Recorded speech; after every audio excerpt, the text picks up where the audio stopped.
মাদ্রাসায় এই যে আজকে আমাদের হুজুর দাওয়াত দিয়ে আসছে, আমি এখানে থাকবো না, চলে যাব। আমার ভাই না এখানে থাকবো না, চলে যাব। আমার আপনি মারা যাবেন হুজুর, আমার আব্বা মারা গেছে, আপনি চলে দোয়া করে দেন। আমি দোয়া করব, আর কোমরে এখানে তাড়াতাড়ি করো, মানে আমার সময় নাই, ঠিক কিনা? আমার সময় নাই, আমার যাওয়া লাগে। ও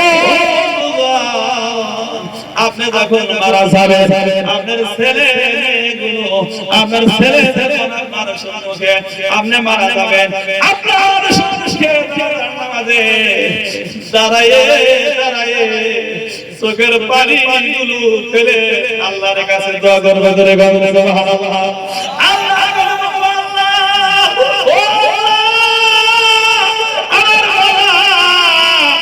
আজকে দিকে চলে গেছে, আল্লাহ গো আমার বাবা মাথার ঘাম পায়ের মধ্যে ফেলে আমাকে কত কষ্ট করেছে, কত কষ্ট করে মানুষ করেছে। আয় আল্লাহ, আজকে আমার বাবা দুনিয়া থেকে বিদায় হয়ে গেছে,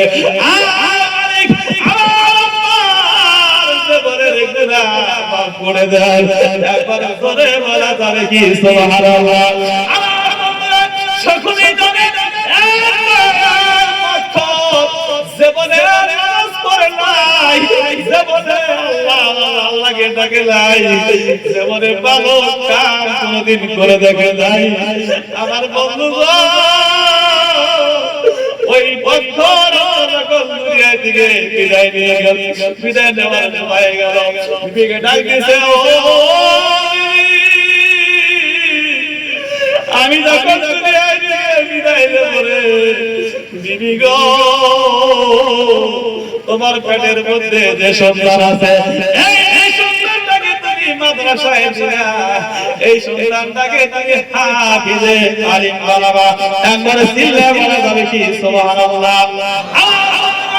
বিবিকে নসিহত করে ওই বন্ধু মারা গেলেন। আমার বন্ধুগণ, মারা যাওয়ার পরে কবরে আযাব আছে কি আছে না? কবরে আযাব আছে কি আছে না? কবরের মধ্যে গুরুত্ব শুরু হয়ে গেছে। আমার বন্ধুগণ, এবার ওই মেয়েটা ওই মারা গেছে, ওনার বউর একজন ছেলে সন্তান হয়েছে, ওই ছেলেটাকে এইরকম মাদ্রাসার মধ্যে নিয়ে ভর্তি করতে করে গান সুবহানাল্লাহ। আমার বন্ধুরা মাদ্রাসায় শেখানোর পিছনে বসে দিয়েছে, হুজুর বলছে, ও সন্তান তুমি বলো আউযু বিল্লাহি মিনাশ শাইতানির রাজীম, বিসমিল্লাহির রহমানির রহিম।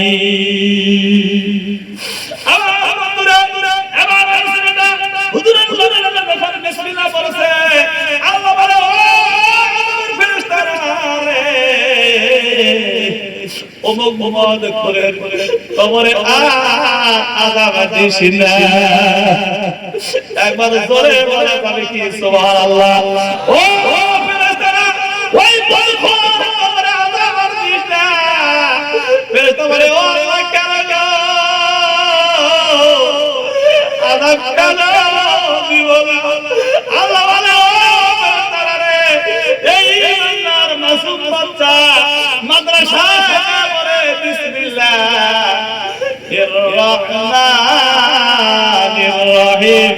আমি কেমন মারা ভাই হলাম রে, তার মাসুম বাচ্চা বলো আমি রহমান, আমি তার বাবার কবরে আযাব দেব। একবার চিল্লায়ে বলা যাবে কি সুবহানাল্লাহ। নারে তাকবীর।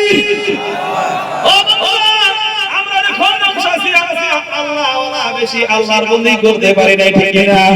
একটা করে সন্তান যদি মাদ্রাসায় দেন, কোরআনকে যদি ভালোবাসেন, এই খাতিরে মহান আল্লাহ অবশ্যই আমাদেরকে মাফ করবেন। সুবহানাল্লাহ।